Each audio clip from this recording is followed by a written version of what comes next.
Hello, my lovely, lovely subscribers. Let's see. There was quite a bit of pear going on this week, I can't lie. The weather has been all over the place. I have also just been given a bunch of antibiotics to take for a horrible, weird swollen gum situation. I don't even know. The more I try to take care of my teeth, the more my face seems to try to destroy me. But anyway, so I'm not feeling 100% right now. But the sun has come out this afternoon. It was miserable this morning. I had a few days this week where it was kind of rainy and drizzly and grey. But then there was also like a warmer couple of days earlier on in the week. So it's been all over the place in terms of what I've been craving. But there has definitely been a lot of pear. Let's start. I am so obsessed. It's so wild to me that I got rid of my big bottle of this. This is Burberry Brit. This is the EDT, almost blending in with everything there because it's very subtle colours. Gorgeous though, lovely bottle. You can see it a bit better up there. So what I would say about this is I have seen a few people say that they like one or the other in terms of the Brit perfumes. But I really feel like if you like the profile of Brits, it's totally worth having both the EDP and the EDT because they're better at different times of year. This is so amazing in warm weather. I'm so in love with this EDT. Now, it doesn't last very long, and you can tell, I think you can see here, quite a dent in this considering I haven't had it for that long. In fact, I think I got this year, I think. Or maybe I got it at the end of last year. Either way, I haven't had it for very long. I bought it specifically because I was missing being able to wear the normal Brit when it was warmer weather. So I've probably not had this very long, right? You have to spray a lot of it. You have to respray it. It doesn't really last that long. I am actually at the moment in possession of both the EDT and the EDP partial bottles in the original formulations. So I'm going to compare them and do a little video just talking about the differences and similarities between the old formulations and the new formulations. But yeah, this is the current formulation of Burberry Brit and it does not last the longest, but it's amazing. I love it. And my husband, even though when he smelt this in one of our videos that we did together, and I can't remember the word he used, but he said something that outraged me, which is something like, oh, it's just a typical perfume or whatever. It just smells, like lots of other things. It entirely does not, in my humble opinion, smell like other things. I think it's very unique. And when I was wearing this the other day, he was telling me how nice I smelt, so it's just beautiful. This is a real compliment getter for me. So, the notes of the Burberry Brit for women, EDT, Eau de Toilette, top notes of green almond, lime, pear and lemongrass, middle notes almond, sugar and peony, base notes vanilla, mahogany and amber. So yeah, it is almondy in the dry down. It's more a sugar and creamy kind of almond in the base than it is vanilla, I think, in this version. It's maybe a tiny bit more woody. It's got that lemongrass. It's way more lime, but it is still that delicious Brit smell, that pear and almond sweet, yummy smell. It's just heaven. And I highly recommend if you like the original Brit, but like me, you find it maybe a little bit too strong for hotter weather. I really think that in hot weather, this is amazing. When I smelt this one when it was colder, I was like, it's just not as nice version of the original. But this is so good in warm weather. I'm obsessed. So yeah, I wore a Burberry Brit Eau de Toilette. Let's try to position you in a... There we go. All right. Where am I next? Oh, yeah. My husband bought this one for me for Christmas, and I've been waiting for it to warm up because I just think that this one smells better, not necessarily in hot weather, but I like it better in warmer weather. Oh, it is delicious. This is Far from and Perfumes, and Fragrances, actually, I think they're called. So Far... This is really tricky because this is the Eau de Toilette, because I wasn't going to ask him to get me the Eau de Parfum version because the Eau de Parfum version is much more expensive for a 50ml bottle. But I do have the 10ml of the Eau de Parfum, So I can compare them. They smell pretty much exactly the same. It's just that the eau de toilette is a little bit more lighter and brighter. And it just doesn't last quite as long. But to be honest, this just doesn't last long at all. I think it smells nicest in warmer weather, but I think it doesn't last as long in warmer weather. I'm obsessed with it, and I think it's so lush. It is by far my favourite kind of... I don't think there's even necessarily lemon in it, but lemon gourmand. Like, this is by far my favourite. It smells kind of like a lemon cheesecake without being too biscuity. But yeah, it doesn't last a particularly long time because citrus perfumes tend not to, and this is a citrus perfume that has a lot of naturals in it, and that is why I love it so much. It really smells like zingy, tart and acidic citruses with a creamy, yummy, sweet base. But there's nothing woody, there's no patchouli, there's no aroma chemicals in here that are making it smell weird. So it's not the longest lasting, which means spending... I mean, the 10ml perfume is £35, I think, with free postage and packaging if you're in the UK. And I think this one was like 69 for a 50ml of the eau de toilette. But, I mean, that's still cheaper than like a bottle of Goddess, to be fair, from Burberry. So it's so tasty, I can't even tell you. So this has top notes kaffir, lime and yuzu, middle notes of mandarin orange and labdanum, base notes of biscuit. There is no vanilla listed here, but it smells like it's vanilla to me. This smells like a lemon vanilla kind of scent to me. I don't really get much in the way of the labdanum. I don't find this like any way kind of leathery or smoky. It's just perfect. It's just a perfect, sugary lemon vanilla is kind of what it smells like, with that really natural kind of lemon oil kind of smell that you get, you know, from the skin of a citrus fruit.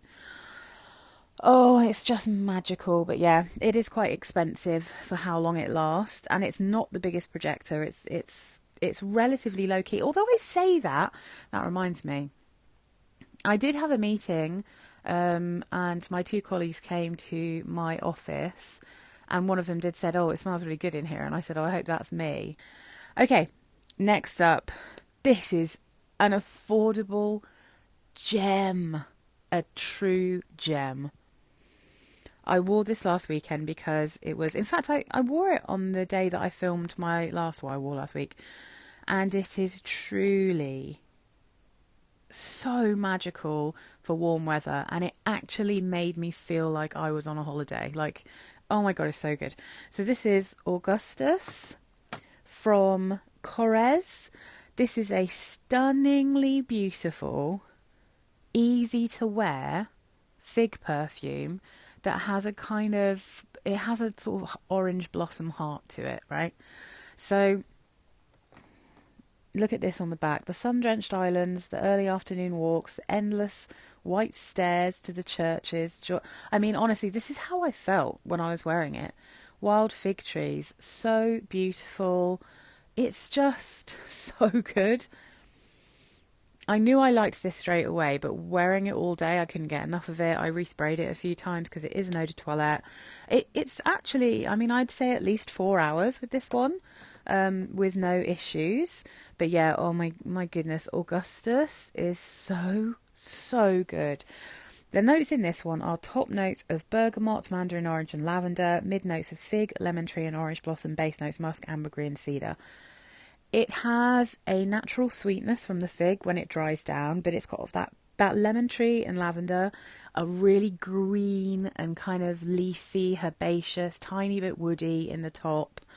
But then it dries down and you definitely get some orange blossom, and the orange blossom and the musk makes it feel like holiday. It doesn't quite turn into lotion, but it's not a million miles away from that.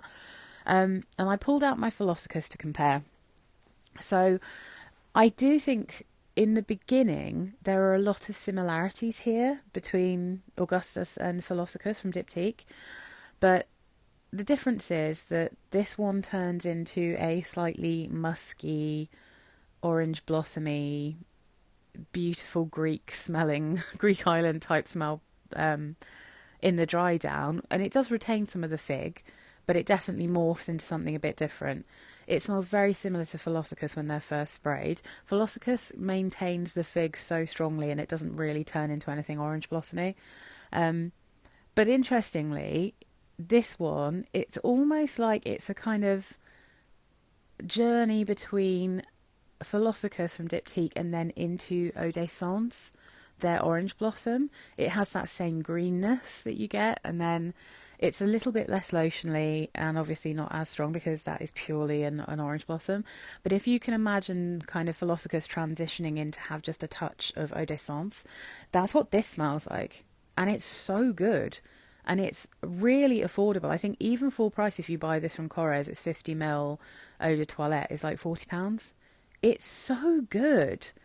I could not get enough. I felt like I was in the Greek islands. I mean, to be fair, I've been to Athens. I've never been to the Greek islands. One day. But I really did feel like I was on a holiday. It's one of the most holiday evoking perfumes that I own. And I do think, actually, I feel a little bit like that about Philosykos, but I really feel like that about Eau de Sens. Eau de Sens just smells like a holiday to me. But this is so wearable. Oh my God, I love it. By far and away, my favourite Korres. I think it's Korres. My favourite ever Korres, like hands down. I've got brown sugar. Black sugar, it's called as well. That smells a little bit like Prada candy, and that is a lovely perfume as well. Also a very affordable gem. But this is definitely my favourite. It's so, so, so good. Highly recommend it if you like fig perfumes. It's just such a banger. All right. This is the one I'm wearing today. I'm gonna re-up now because this is another one that I love but doesn't last very long. I'm doing this on Friday evening because it's my beautiful husband's birthday weekend. So I'm not going to have time to make any videos this weekend. So I'm getting it out of the way on Friday night because I'm trying to be organised. Donna Acqua, an absolute stunning perfume from Valentino that for some absolutely bat-shizzle crazy reason they discontinued. They've got all these other, frankly, rancid perfumes. No offence, I know a lot of people like Valentino, but they use a lot of aroma chemicals that I despise. Like so many in the recent ones, they're just absolute chemical nightmares to me. This one is gorgeous. However, noticing that they did just bring back one of their discontinued, I can't remember what it's called, but the ones that were in the round bottles with the flowers, they just brought one of those back in a different bottle. So I'm hoping this means they might catch on to the fact that people are absolutely loving pear and almond nowadays, like really, really popular. So anyway, pear and almond, that's what it is. It's another pear and almond, a different kind of vibe. But again, if you can't get hold of this, I think I normally do say this, if you cannot get hold of this, you have the option of getting a dupe from, what's it called? Generic Perfumes, which it's not identical, but it's pretty good. It's a decent interpretation of it, but it's definitely not 100% dupe. And the one other one that I would highly recommend if you can't get hold of this and you are a bargain hunter, Antonio Banderas Icon Splendid. That one starts off smelling very similar to Donna Acqua, and then the more it dries down, the more it kind of morphs into something maybe a tiny bit more like Manifesto, but with an obvious pear note, because it's basically a pear and praline perfume. And the reason I got rid of that one is because every time I would put it on, I'd think, oh, I should have just worn Donna Acqua. So that one, definitely when I first spray it and for the first part of the wear, really reminded me of Donna Acqua, so that's a good option as well. But this bad boy, you can see I've made a decent dent in this because I am obsessed, and I do have backups of this. This is, according to Fragrantica anyway, almond and pear in the top, frangipani and jasmine in the mid, and then sandalwood and hawthorn in the base. There is definitely also, again, I have a video somewhere on my channel of the carded sample of this from before I got a bottle. And it's like roasted tonka bean, It's actually they call it a frangipani rose accord, a frosted pear, green almond specifically. And interestingly, on Parfumo, they say there's a rice note as well. But I've never seen that anywhere other than Parfumo. And it's kind of hard to work out nowadays what is the true set of notes for anything. But I love it, and it's delicious, and I love it. It's so lush. Love it, love it. Obsessed with these. Almost all 10 out of 10s actually for me. Maybe the performance has to knock some down. Well, all of them actually down a little bit. But amazing. Okay, this next one.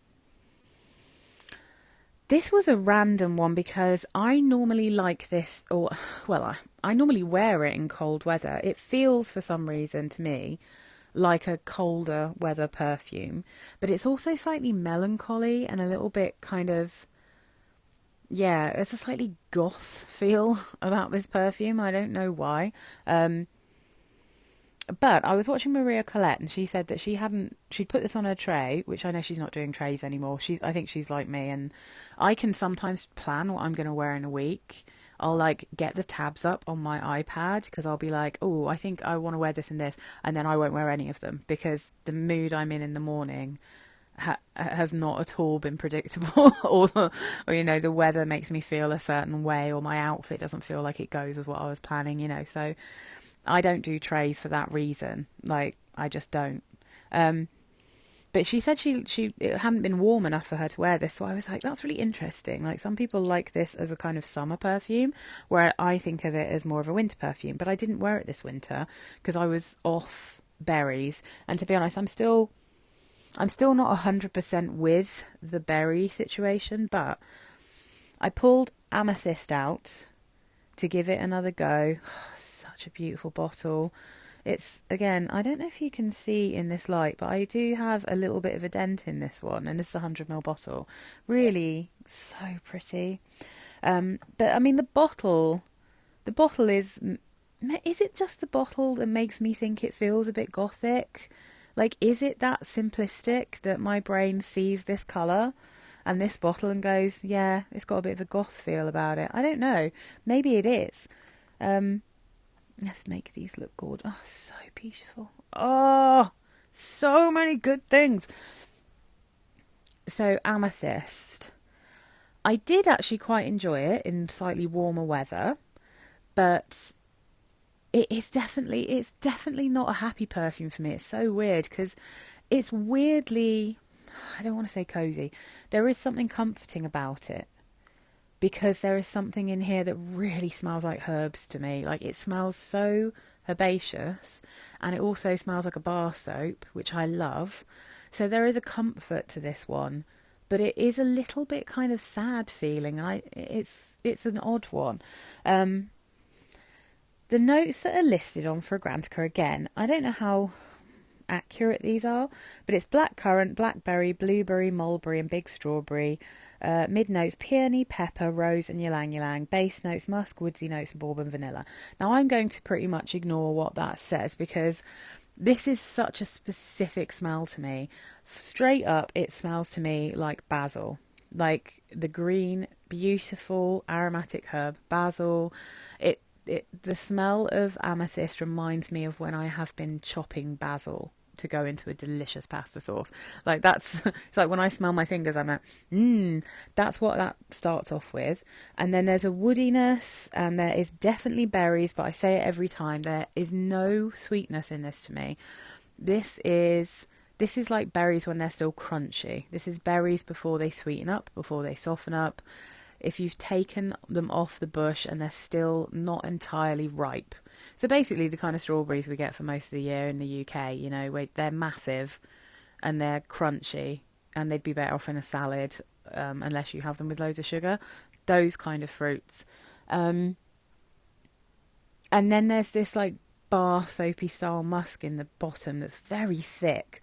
So when I first sprayed this in the morning, it felt quite sheer, and weirdly it is quite sheer, but at the same time you have to be careful not to overwhelm yourself because this can get very strong, and it's a contradiction in terms, isn't it, to say it's sheer but it's very strong. it weirdly is quite a powerful and long-lasting perfume, but it does have a transparent feel to it. It's such a strange perfume, but it's so beautiful. But it's beautiful in a kind of melancholy way. So, I mean, I really have to be in a certain mood to wear this one, but I do think it's so pretty. And as it turns out, it's perfectly as good in warmer weather as it is in cold weather. So yeah, I mean, I'll stop thinking about this one as being like cold weather and just try it out every now and again. I'm still not obsessed with berries, so this isn't as much as a love as the others this week, because I'm not really in the headspace for berries, but I was in the headspace for kind of cozy bar soap, so this was really fitting in with that. But I get a tiny hint of like something like rosemary maybe, but mainly it's like basil. It really reminds me of delicious basil, and I love basil in perfume, so I like that about it. But I'm just warning you, because that can be quite a strange thing to some people, I think. All right. Well, this is just another straight up obsession. My husband, I put this on. When did I put this on? I'm just thinking about where we were. Yes, it must have been the weekend, so this would have been Sunday. He literally smelt me and said, "You smell so sexy." And I was like, yeah, because I'm wearing a fruity musk. This is also a fruity musk, and he likes amethyst too. But Modern Princess. It's so interesting because, again, when we did one of our husband and wife smellathon videos, when he first smelt this on the strip, he said something like he was turning himself on just by sniffing it. But he didn't choose it as one of his favourites in the top 5. But he does love this perfume on me. He really does. It is sexy. I don't know why. It's just Modern Princess by Lanvin. You are. I mean, it looks innocent. I think it's supposed to look like a kind of well, I guess that's supposed to be a dress, isn't it? It's supposed to look like a big princess dress. But it's just so yummy. It's weird because it's not that it smells innocent. That's not quite what I would say. But it smells light, it smells fun, it smells sprightly because it's got that delicious red apple that's really juicy and really fun. And I love a fun red apple. But because it has that creamy bar soapy musk, that's what it is that makes it so sexy. Like, it's so pretty. This is also a freesia perfume. I definitely think I could easily describe this as red apple, freesia and musk, and that's just what it smells like. That is most of the notes, to be fair. So top notes, red apple and red currant. Mid notes, freesia and jasmine. Base notes, vanilla, orchid, white musk and white woods. I don't get lots of wood in here. This, although it's a white musk, it's not like a sharp and screechy white musk. I'm really a bit fussy about white musks. I much prefer a kind of creamier musk, and white musks are often very crisp and, you know, it's just, you can tell how much I love it. You can tell. I have a backup of this. I've got 100ml ready to go when I finish this one, because I just love Modern Princess, and it's one of my easiest reaches. I will have to do a video, actually, guys, that's my easiest of reaches, because this is definitely one of them. Like, it's such a crowd pleaser, and it's just so pretty. All right, moving on. I just woke up the other morning and just felt the need to smell very fresh, and I thought, I'm going to pull this little guy out because I haven't worn it for ages. This is Eau de Jardins from Clarins. So Clarins, it's one of their, isn't it a pretty bottle though? You see, it's got the orange around the outside, or the red it's probably, but blended with the yellow it goes kind of orange, and it's got the yellow in the centre. It does look so summery and pretty. So Eau de Jardins is one of their treatment fragrances, they're called, and I guess they're just supposed to like either chill you out or make you feel sprightly, and this is perfect first thing in the morning. It is not for anyone who doesn't like herbs in perfumes, because this is green and herbaceous. It's also very fruity, but it really does smell like a fruit-filled garden, and it smells like there's a massive herb garden next to you. My husband came and sniffed me and said, "Oh, you smell so fresh." So it is. It's very, very fresh. It's zingy. It'll wake you up. It's very citrusy. But yeah, my goodness, there's a note in here that is so strong, and if you don't like it, you're not going to like this one. So we've got top notes of citruses, orange, grapefruit, cassis, bergamot and Amalfi lemon. Delicious mixture of bright, sunshiny fruit. Then you've got mid notes of mint, which you do get a little bit of in the top but kind of dies away. Then you've got rose, and it's quite a pretty rose, it's not overwhelming. And bay leaf. And the bay leaf here is hella strong. Base, you've got Virginia cedar, musk, vetiver and patchouli, but I don't think that the base notes are massively strong here. This is much more of a citrus and herbs with a bit of rose. It's very happy. It's a really happy smell, but yeah, I was a bit taken aback wearing it this time as to how strong that bay note was. And like I said, I really like herbs and perfumes, so it's no skin off my nose. I think it's really beautiful. But if you don't like those kind of notes, avoid this at all costs, because Eau de Jardins is a herb explosion. And then, so this is, oh my goodness, how do I say this? Biagiotti? Oh, I'm never going to say that properly, guys. Biagiotti. So anyway, this is one of her Roma perfumes. This is the flanker called Fiori Bianchi, I think. So, did I order this to smell because it's a pear and almond perfume? Yes, I did. So I've sprayed this out here, and this was an interesting one. I wore this week. I wore it for a whole day. So let me just have a look at the notes here. So it does have the notes on here. It also says floral, woody, oriental perfume. Let's see. The Fragrantica notes say pear, bergamot, and nard in the top. I did try to look at what nard was on Fragrantica, and it didn't really give me any information. Just said something about floral. So I don't really know what that is. White almond, gardenia, violet, and jasmine in the mid. Base notes musk, tonka bean, and Australian sandalwood. So this is pretty. It's not one I feel like I need a bottle of.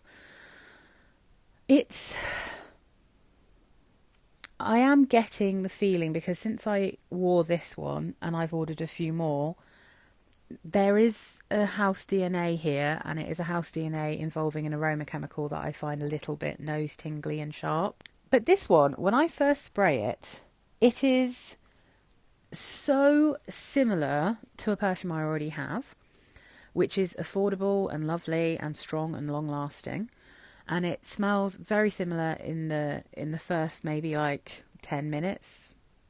Cacharel's Anais Anais Premier de Lys, which is a lovely floral pear perfume.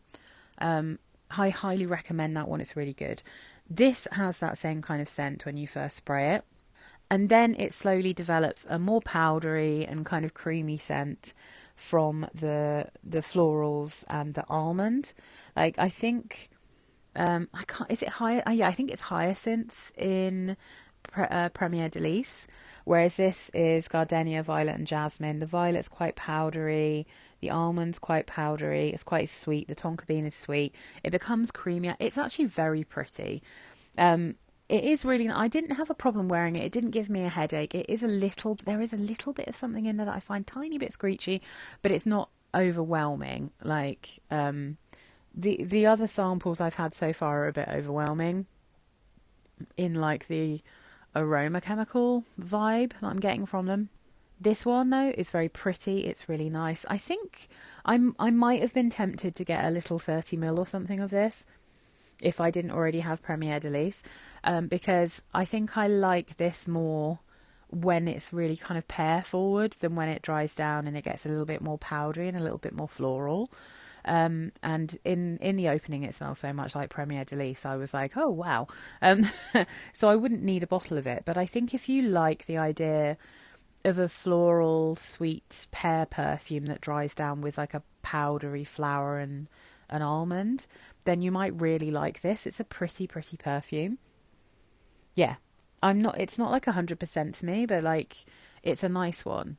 It's definitely not one that I would warn anyone off of. I think it's really quite pretty. So if you saw this for a steal, then I'd say that Roma Fiori Bianchi. Can you actually see it? Yeah, it's a bit big.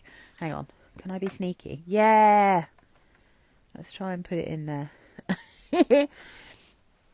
So, yeah, that one is nice, but it's not full bottle worthy for me. And then, yeah, I wanted to smell the new Clarins Eau Splendide. So I did. I went and sprayed it on here, and my thoughts, I don't love it. I didn't think I would love it. But I don't hate it as much as I thought I might. So this is notes of red fruits, raspberry, rose and violet and peach in the top, mid notes rose, geranium and iris, and then base notes white musk and cedar.